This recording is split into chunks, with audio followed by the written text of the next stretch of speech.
The great chamber of the Galactic Council was silent. 47 species had gathered here, as they did every cycle, to argue and trade and make deals that benefited some and hurt others. But today was different. Today, the human ambassador had requested to speak, and something in her message had made even the oldest members nervous. Park Yuna walked to the center of the chamber. She was 52 years old, with gray streaks in her black hair and calm eyes that had seen too many broken promises. Behind her, the holographic seal of the United Earth Federation flickered once, twice, and then went dark. She had ordered it herself. A small symbol, but symbols mattered. "Honored members of the Galactic Council," she began. Her voice was steady. "I come before you today with a simple announcement. Humanity formally withdraws from this body, effective immediately." The silence lasted 3 heartbeats. Then the chamber exploded. High Speaker Morax of the Velith rose from his seat, his forearms spreading wide in what his species considered a gesture of disbelief. His hard shell gleamed under the chamber lights as he clicked his mandibles together rapidly. "This is a joke," he declared. "Humans cannot survive alone. Your species has been in space for barely 3 centuries. You need us," Yuna smiled. It was not a happy smile. It was the smile of someone who had made peace with a difficult decision long ago. "We are not asking for permission," she said simply. Ambassador Thelvac of the Keth hegemony leaned forward. His scaled face showed concern, though most species could not read Keth's expressions well. Unlike many in the chamber, he had worked closely with humans for decades. He knew what they were capable of. "Ambassador Park," he said carefully, "perhaps we can discuss this. If there are grievances, surely they can be addressed through proper channels." "We have used proper channels for 30 years, Yuna replied. "We have filed complaints. We have requested meetings. We have proposed reforms. And every time, we have been told to wait. To be patient. That change takes time." She paused. "We are done waiting." The Tor representative, a being of flowing silver liquid contained in a humanoid shell, made a sound like wind through broken glass. "You will regret this," it said. "The galaxy is not kind to those who stand alone." Perhaps Yuna acknowledged. "But the galaxy has not been kind to us while we stood with you either. At least alone, we will have our dignity." She turned and walked toward the chamber doors. Her staff, 3 young diplomats who had known this day was coming, fell into step behind her. Not one of them looked back. High Speaker Morax called after her. "You will come crawling back. When your colonies fail, when your ships break down, when you realize how much you need our technology and our trade, you will beg us to let you return." Yuna stopped at the door. She turned her head just enough to speak over her shoulder. "We shall see." And then she was gone. The news spread across human space within hours. On every colony, on every station, on every ship, the message was the same. "Come home. Pack your things. Say your goodbyes. Come home." Dr. Kim Doyen received the message while working in his laboratory on Keith Prime. For 15 years, he had studied Keth biology and developed solutions to their agricultural problems. His nitrogen-fixing bacteria had saved millions of lives. The Keth government had never once thanked him officially. He looked around his labat, the samples, the equipment, the years of work represented in every corner, and began packing his personal items. Only his personal items. The research, the bacteria, the knowledge of how to maintain the systems he had built, all of that stayed behind. It belonged to the Keth now. They had paid for it even if they had never understood its value. On Velith Prime, mathematician Choi Yoonji was shutting down her office at the Institute of Advanced Calculations. She had spent 20 years developing encryption protocols that protected Velith medical data. Without her annual updates, the system would eventually lock itself. She had tried to train local mathematicians to maintain it, but they had always been too busy, too important, too proud to learn from a human. She left detailed notes behind. Whether anyone would read them was not her concern anymore. All across council space, the same scene repeated itself. Human engineers closed their workshops. Human doctors said goodbye to their patients. Human teachers gave their final lessons. Human traders settled their accounts, and flew away. They did not argue. They did not threaten. They did not demand payment or recognition or apologies. They simply left. Back on Earth. Director Han Ji-won coordinated the massive operation from the newly established Office of External Affairs. She was only 31, young for such responsibility, but Yuna had chosen her personally. She had the right combination of efficiency and compassion that the moment required. "How many are still out there?" Yuna asked, entering Giwon's office in Seoul. "About 12,000, Giwon replied, checking her screens. "Most should be home within the week. A few are in remote areas. It will take longer. Let's make sure no one is left behind." "Yes, Director." Giwon hesitated. "Some of them don't want to leave. They have friends out there. Families even?" Yuna nodded slowly. She had known this would be the hardest part. Give them the choice. Anyone who wants to stay can stay. But they should know that we cannot protect them anymore. They will be on their own. I'll make sure they understand. Yuna walked to the window and looked out at the city. Seoul had changed so much since her childhood. Buildings reached toward the clouds. Flying vehicles moved in orderly streams. Somewhere beyond the atmosphere, ships were carrying her people home from every corner of the galaxy. "Do you think we're doing the right thing?" Ji-won asked quietly. "I don't know," Yuna admitted. "But I know we couldn't keep going the way we were. We gave them everything, and they gave us nothing but contempt. Every treaty worked against us. Every council vote went against our interests. They took our knowledge, our labor, our innovations, and they never once treated us as equals. They might change, but they won't change while we're there, making things work for them, fixing problems they don't even know they have. They need to understand what they're losing. And the only way to teach them," she turned back to face Ju-won, "the only way is to let them fail." The last human ship left Council space exactly 72 hours after Yuna's announcement. It was a small transport carrying 3 engineers who had been working on a remote mining station. They had stayed to finish a safety upgrade that would protect the station's non-human workers. They left behind a station that would run perfectly for years as the ship crossed into human-controlled space. The pilot sent one final message to Council frequencies.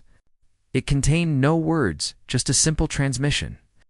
Code that meant farewell in the old Earth tradition. No one in the Council acknowledged it in the Great Chamber. High Speaker Morax was already celebrating. He had called an emergency session to divide up the trade routes and contracts that humans had controlled. The mood was festive. The troublesome newcomers were gone. Things could return to normal. They were always too soft, Morax declared to the assembled representatives. Too concerned with fairness and ethics. Good riddance. The other species murmured agreement. A few, like Ambassador Thelvac, remained silent, but their voices were lost in the noise of self-congratulation. None of them noticed that the lights in the chamber flickered slightly.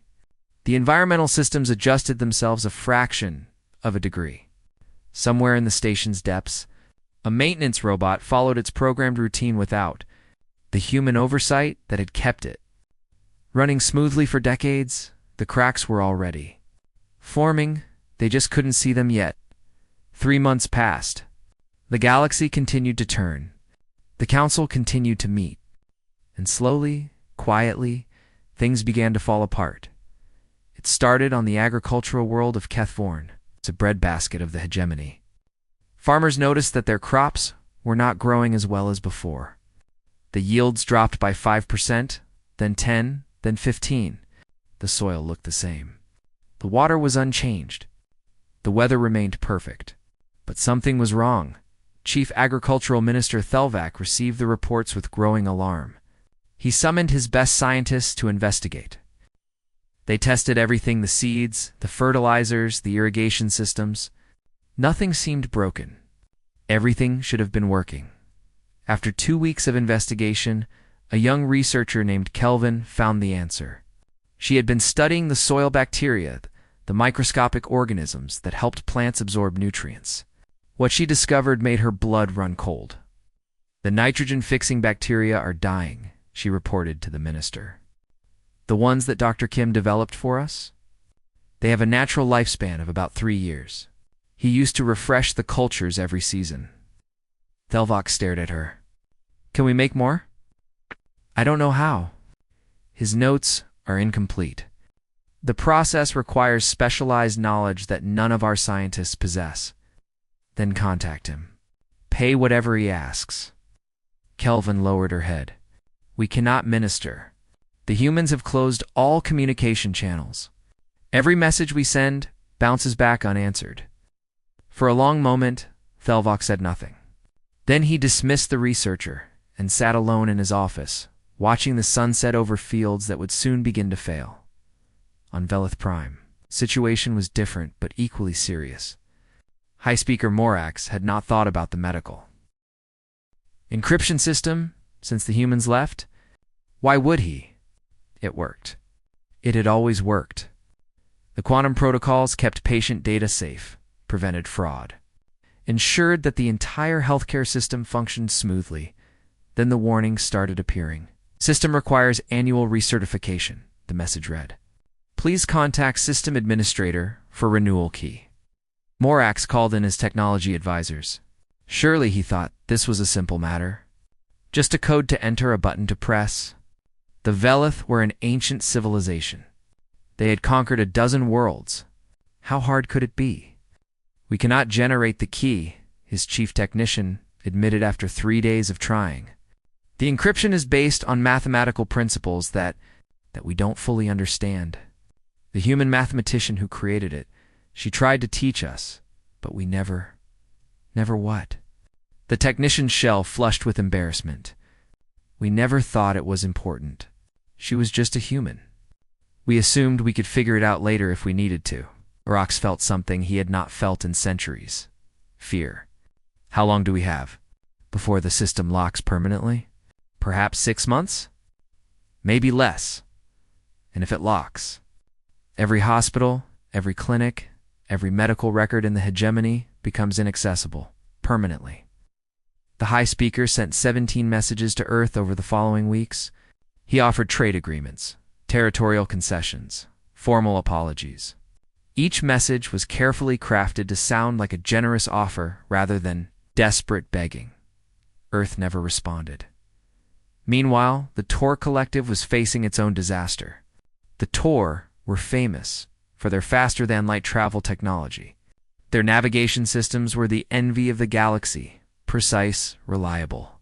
The product of 10,000 years of development, what no one had realized, not even most of the Tor, was that those systems had been running on software patches provided by a small human company called Starpath Solutions. For 20 years, the company had quietly fixed bugs, improved calculations, and prevented the kind of errors that could send ships into stars or empty space. Now, patches had stopped coming. The first sign of trouble was minor, a cargo ship arriving 6 hours late. The captain blamed unusual gravitational conditions. The next week, another ship was delayed by 2 days. Then a passenger liner missed its destination entirely, merging from faster-than-light travel in an empty sector, where it drifted for a month before rescue ships found it. Admiral Torvex demanded answers. His engineers worked around the clock, trying to understand what had gone wrong. What they found was humiliating. The core navigation algorithms are sound, the chief engineer reported, but they rely on constant small adjustments to account for gravitational drift, stellar movement, dark matter fluctuations. These adjustments were being made by an external system. The humans. Yes, Admiral. We never realized how much we depended on their corrections. Without them, our calculations are still good but not good enough. Every jump introduces small errors. Over time, those errors compound. Can we fix it ourselves? The engineer hesitated. In theory, yes. In practice, we would need to rebuild our understanding of faster-than-light mechanics from the ground up. It would take decades, maybe longer. Torvex dismissed her and sat in silence. Decades. His civilization had built itself on the ability to travel faster than any other species. That advantage was now crumbling. There was nothing he could do to stop it. The real tragedy was that none of this was secret. The humans had never hidden their contributions. They had published papers, offered training, begged the council to develop local expertise so they would not be dependent on a single species. The council had ignored them. The humans were useful, yes, but they were newcomers, primitives who had barely learned to travel between stars. What could they possibly know that the ancient civilizations did not? Now the ancient civilizations were learning exactly what the humans had known. On Earth, Director Park Yuna monitored the situation through networks the Council didn't know existed. Human intelligence operatives had been watching, listening, gathering information about the slow collapse that was spreading across the galaxy. Juan brought her the daily briefing. The Keth are rationing food on 3 worlds. The Velith medical system will fail within 4 months. The Tor have lost 11 ships to navigation errors. Yuna read the reports in silence. Her face showed no satisfaction, no triumph. Only sadness. People are dying, Juan said quietly. Yes, should we help them? Yuna set down the reports. If we help them now, nothing will change. They will take our help, use it to stabilize their systems, and then go back to treating us as they always have, inferior, expendable, useful but not valuable. So we let them suffer. We let them learn. Yuna stood and walked to the window. Every great change requires pain. The question is whether the pain leads to wisdom or merely to anger. We cannot control which path they choose. We can only give them the opportunity to choose. Outside, the sun was setting over Sol, somewhere in the galaxy. Civilizations that had existed for millennia were beginning to understand that they had made a terrible mistake, but it was not yet enough. The real crisis was still coming. Commander Beak. Suyun stood at the observation window of Kepler Station, humanity's outermost listening post. She was 34 years old, young for her rank, but the fleet valued skill over age, and Suyun was very skilled at watching, waiting, understanding what she saw. Right now, she was watching the galaxy tear itself apart. Commander, her tactical officer called out. New transmission from the border zone. The Tor and the Velith are fighting again. What is it this time? Transit rights through the Renkai corridor. Both sides are claiming priority access to the stable lanes. Suyun nodded slowly. She had expected this. The Renkai corridor was one of the few remaining safe routes for faster-than-light travel. With the Tor navigation systems failing, stable lanes had become precious. Every species wanted control of them. Casualties? Unknown. But we're detecting weapons fire on both sides. She turned back to the window. Out there, in the darkness between stars, ships were shooting at each other over something that had never been a problem before. For centuries, the galaxy had functioned because everyone trusted the systems that kept them moving. Now those systems were breaking down, and trust was breaking down with them. Send a report to command, she ordered. Full analysis. Include my recommendation that we increase monitoring of all border zones. Yes, Commander. On Velith Prime, High Speaker Morax was losing control. The medical crisis had become public knowledge, and the population was panicking. Hospitals were overwhelmed with patients demanding their records before the system locked.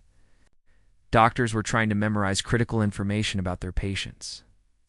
Knowing that soon they would have no access to any files at all, Morax had tried everything. He had sent diplomats to Earth. They were turned away at the border. He had offered bribes to human corporations. None would deal with him.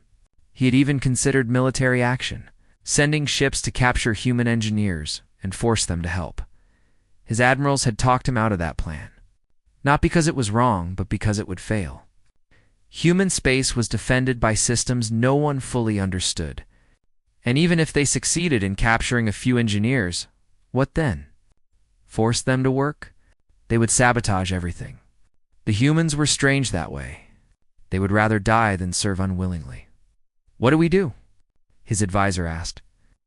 I don't know, Morax admitted. It was the first time in his long life he had spoken those words. The Kethogemony was facing starvation.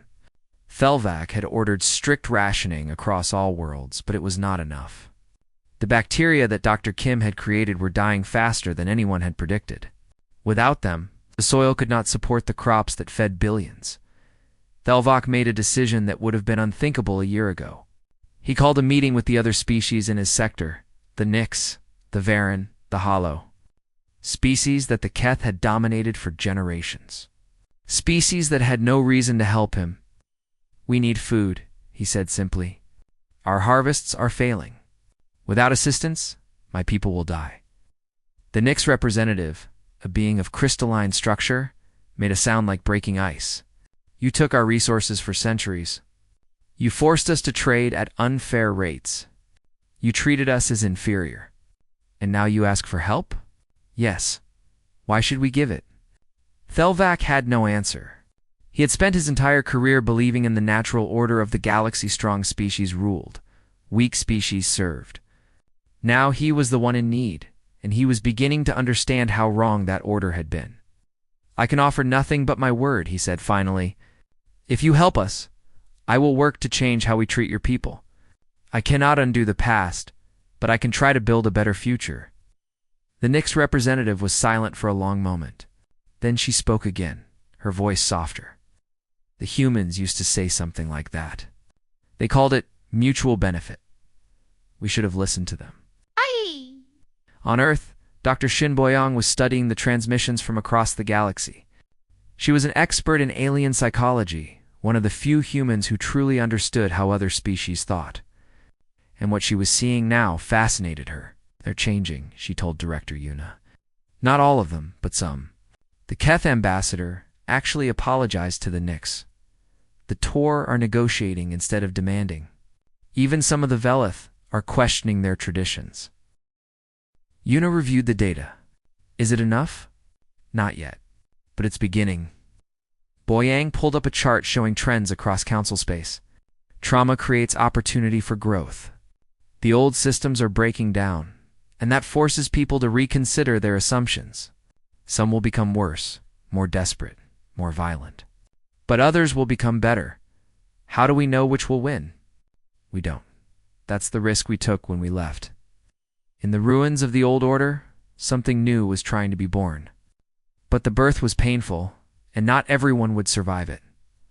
The Tor Collective splintered into 3 factions. Each claimed to have the true solution to the navigation crisis. Each blamed the others for the failures. Ships that had once worked together now faced each other across battle lines. Admiral Torvex tried to maintain order, but he was fighting against centuries of pride and fear. The Tor had built their identity around being the fastest, the most mobile, the masters of space itself. Now they were trapped, their ships unreliable, their advantage gone. Some wanted to rebuild. Others wanted revenge. Humans did this to us, one faction leader declared. They sabotaged our systems. They planned this from the beginning. It was a lie, and Torvex knew it was a lie. The humans had never sabotaged anything. They had simply stopped helping. But lies were easier than truth, and anger was easier than shame. War came to the Tor Collective. Not a quick war, but a slow, grinding conflict that consumed resources and lives. Ships fought over control of the remaining stable routes. Colonies were cut off and left to fend for themselves. The once great civilization began to eat itself. Commander Beek Suyun watched it all from Kepler Station. She had seen wars before. Humans had their own history of violence, after all. But this was different. This was a war born of dependency, of systems that had worked so well that no one had bothered to understand them. They could stop this, her lieutenant said. If they just agreed to share the routes, to work together, they could survive. Yes, Suyun agreed. They could. Why don't they? Suyun thought about the question for a long moment. Because they haven't suffered enough yet. Because each side still believes it can win. Because admitting they need each other feels like weakness, and they were raised to believe that weakness is death. Will they learn? Some of them, eventually. She turned away from the window. And when they do, we'll be here, ready to help them build something better. The lieutenant looked uncertain. How do you know we'll be ready? Suyun smiled. It was a sad smile, but there was hope in it, because that's what we do. We build. We teach. We help. That's who we are. We just need them to understand that accepting help is not the same as being weak. That's the lesson, and they have to learn it themselves. Outside, the stars burned cold and distant. Somewhere among them, civilizations were dying. Others were being born. And humanity waited, patient as always, for the moment when they would be needed again. That moment was coming soon. Admiral Taiwu had served in the United Earth Fleet for 40 years. He had commanded ships, trained officers, and developed strategies for every possible conflict. In all that time, he had never fired a weapon in anger. Now, from his command center in Busan, he watched the galaxy burn. The Velith 4th Fleet has been destroyed, his operations officer reported. The Tor are claiming self-defense. Casualties. Over 8,000 confirmed dead, possibly more. Taiwu closed his eyes. 8,000 lives gone in an instant. Not because of human weapons, not because of human orders, but because the systems that had kept the peace were failing, and no one knew how to fix them.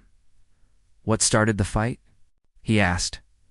A dispute over medical supplies. The Velith were transporting emergency equipment to their outer colonies. The Tor demanded transit fees that the Velith couldn't pay. When the Velith tried to force their way through, the Tor opened fire. Medical supplies. Taiwu shook his head.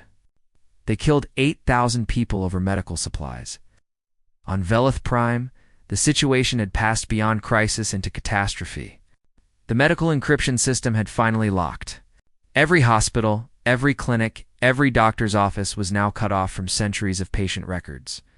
Surgeons could not access critical information about allergies, previous conditions, or ongoing treatments. Mistakes were inevitable. People were dying in numbers that Velith historians would struggle to count.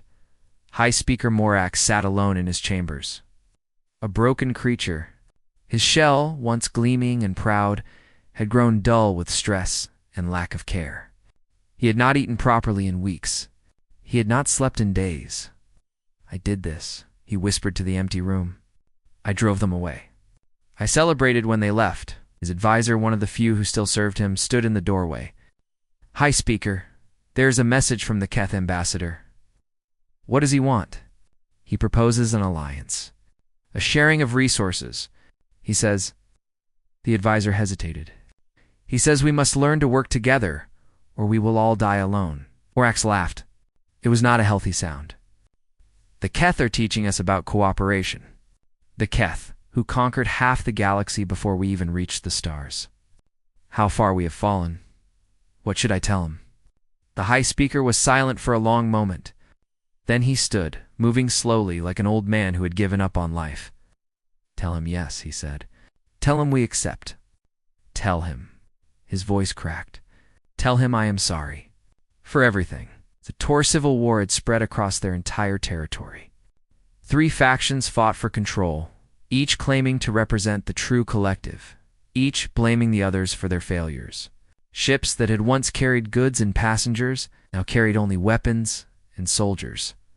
Admiral Torvex had tried to remain neutral, to broker peace between the factions. But neutrality was no longer possible. When his own flagship was attacked by forces loyal to the most aggressive faction, he was forced to choose a side. He chose the faction that wanted peace. It was the smallest, the weakest, the one most likely to lose. But it was also the only faction that understood the truth. The Tor could not survive alone. No one could. We need to reach out to the other species, Torvex told his officers. The Velith, the Keth, even the smaller civilizations. We need to build something new. They will never trust us, his first officer argued.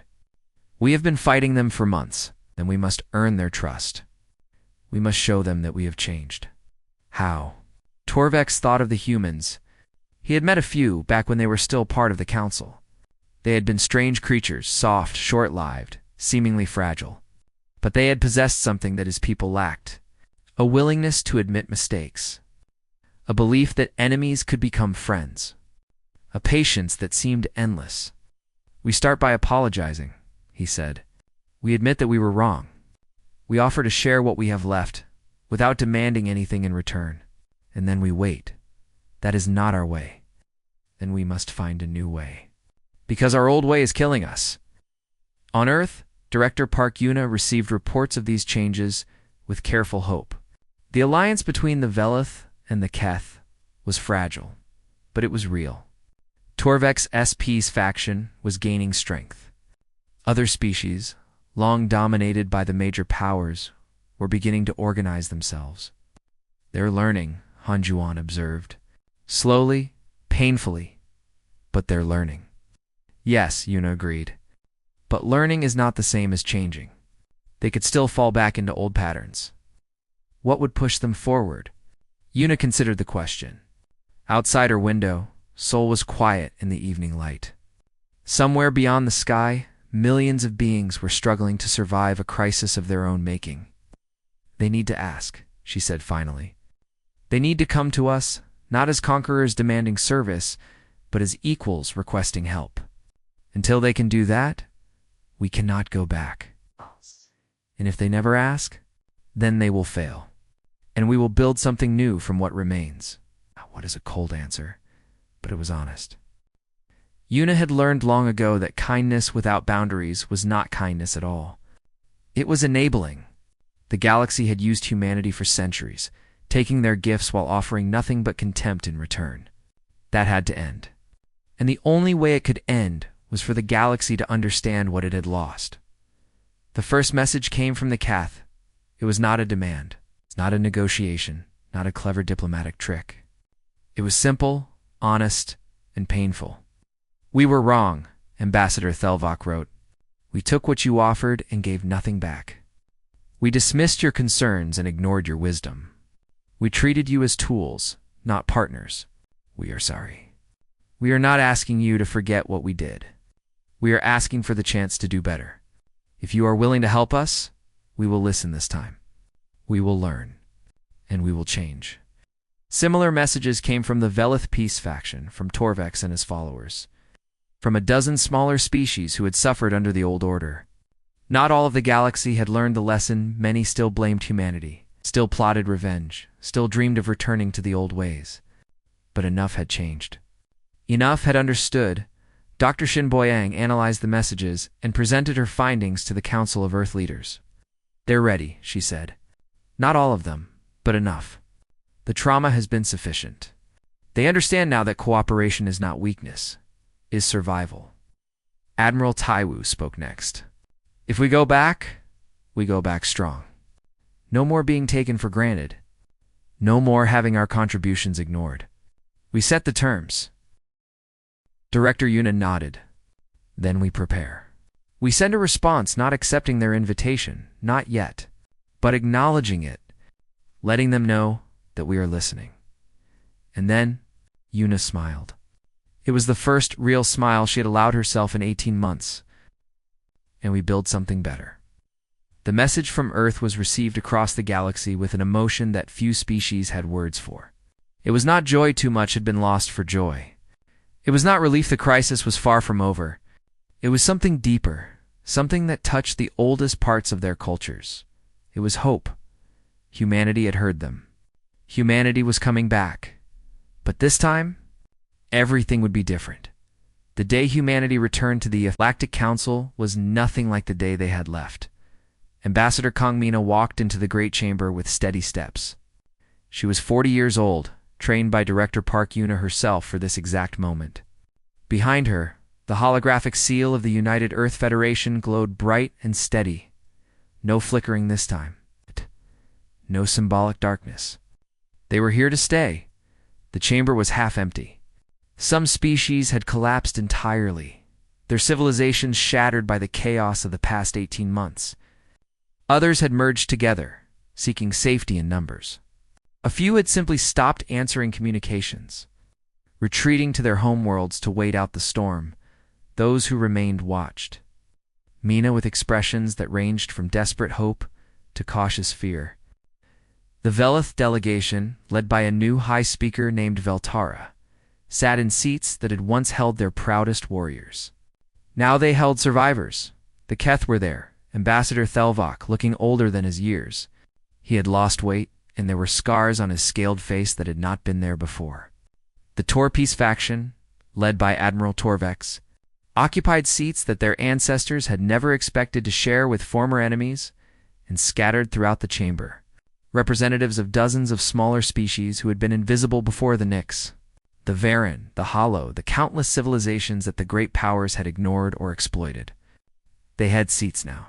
Equal seats. Honored members of the Galactic Council, Mina began. Her voice filled the chamber, calm and clear. Humanity accepts your invitation to return. A wave of relief passed through the assembly, but Mina was not finished. We return with the following terms. She listed them, one by one. Mandatory ethical reviews for all member species, no more exploitation, no more conquest, no more treating weaker civilizations as resources to be harvested. Redistribution of technology and knowledge based on need, not power. An end to the trade systems that had kept billions in poverty while a few grew wealthy. New. Seats on the Security Council for species that had never had a voice. Regular audits to ensure compliance. And a simple rule. Any species that violated these principles would face immediate sanctions, up to and including expulsion. When she finished, the chamber was silent. High Speaker Veltara rose slowly. She was young for her position. The old leadership had been swept away in the chaos, and she carried herself with a humility that would have been impossible a year ago. These terms are extensive, she said. Yes, Mina agreed. Some will say they are too extreme, that we are being punished for the sins of our ancestors. Perhaps. But I would ask you to consider the alternative. Mina gestured toward the empty seats, the vacant spaces where once powerful delegations had sat. Those who could not change are gone. Those who remain have a choice, evolve or follow them into darkness. Veltara was silent for a moment. Then she turned to face her delegation. We accept, she said. The Velith accept these terms in full, without reservation. One by one, the other species followed. The Keth, the Tor, the Nyx, the Varan, the Hollow. Every remaining member of the council voted yes. The motion passed unanimously on Earth. Admiral Otaiwu watched the broadcast with his granddaughter. Oh, Yaren. She was 18 now, just starting her first year at the Fleet Academy. She had grown up hearing stories of the withdrawal, of the long silence, of the patient waiting. We won, she said quietly. Taiwu turned from the screen to look at her. What did we win? The galaxy. The council, everything. We didn't take anything, Yaren. We didn't conquer anyone. We didn't fire a single weapon. She frowned, trying to understand. Then how did we win? Taiwu thought about the question. It was the question he had spent his entire career trying to answer. What was victory really? Was it the destruction of your enemies? The accumulation of power? The fear of those around you? We built things, he said finally. We solved problems. We made ourselves useful. No, it's more than useful. Necessary. We wove ourselves into the fabric of galactic civilization so deeply that when we left, everything began to unravel, and then we let them fail. We let them learn. Taiwu's voice was gentle, but firm. There's a difference. Failure without learning is just destruction. But failure that teaches, that can be the beginning of something better. Yaren was quiet for a moment. Is that cruel? Letting so many suffer to teach them a lesson? Perhaps. He had asked himself the same question countless times. But cruelty would have been continuing to serve them while they exploited us. Cruelty would have been fighting a war we probably could have won, but that would have destroyed us in the winning. What we did was give them a choice. And in the end, they chose correctly. Not all of them. Not all of them. Taiwu's eyes were sad. Some chose anger. Some chose denial. Some chose to blame us rather than themselves. They are gone now.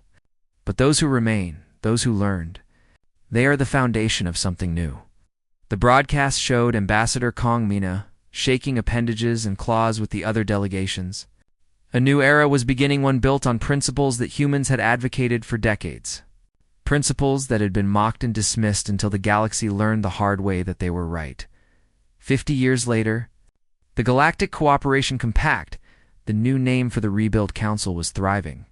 Species that had once exploited each other worked together now. Conflicts were resolved through mediation, not violence. Resources flowed to where they were needed, not to where they could be hoarded. Park Yuna, now 93 years old and long retired, sat in her garden in Junju. Flowers from 12 different worlds bloomed around her, their colors impossible and beautiful. A young Velith diplomat had come to interview her for a history project. Ambassador Park, the young being, asked, "Do you ever regret the withdrawal?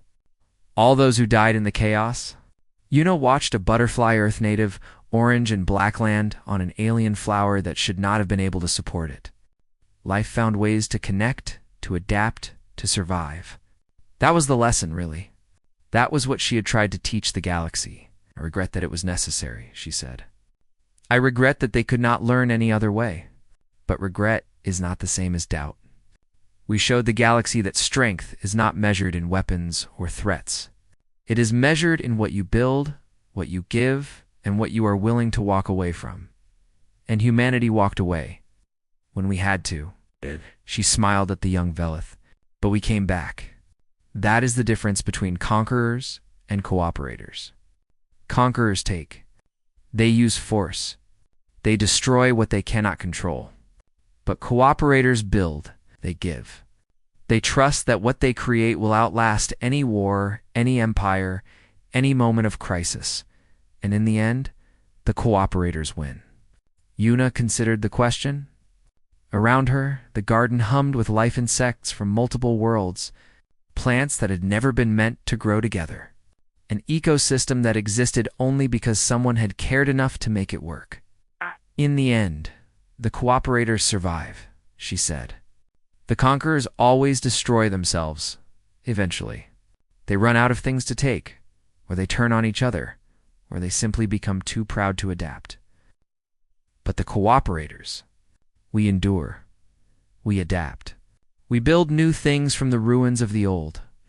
The butterfly lifted off, carrying pollen from one world to another. The young Velith watched it with wonder in their eyes. "Will there be more crises?" they asked. "More moments when the galaxy threatens to tear itself apart?"